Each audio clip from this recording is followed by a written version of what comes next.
Schwab's S&P 500 Index Fund is a mutual fund with a net expense ratio of 0.02%. The reason why it is so low is because it is passively managed, which in the long run will wind up saving a lot of money.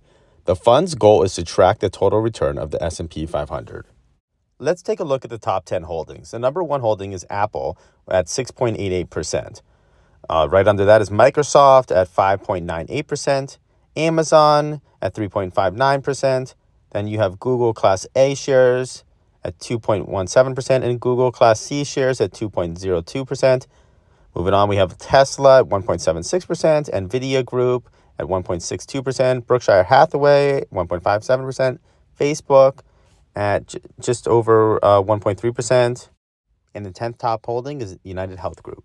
Now let's take a look at a breakdown of each sector. Information technology is at 29%, healthcare at 13%, consumer discretionary 12.5%, financials 10.69%, and we have communication services at just over 10%, industrials at 7.78%, consumer staples at 5.88%, real estate, energy, materials, and utilities all just over 2.5%. Here we have the 5-day at negative 0.15%, the 1 month at plus 4.04%, the 6 month at negative 0.5%, the 1 year at plus 14.7%, and the 5 year at plus 88.98%, and all time it's up 207.83%. Swppx is a straightforward, low-cost fund with no minimum investment. It is appealing because some funds require a minimum of a few $1,000s, and not everyone has it, especially just starting up.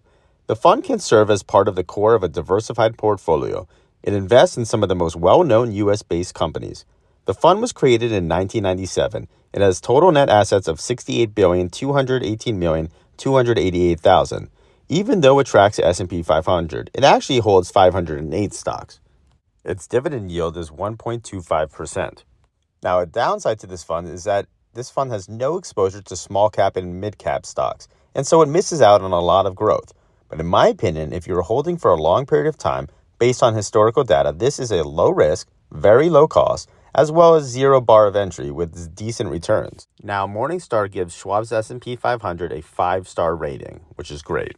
Now, Morningstar's risk assessment gives the risk in their category as average and the return in their category as above average. Hopefully, I've given you enough information that you can decide whether or not Swppx is right for your portfolio.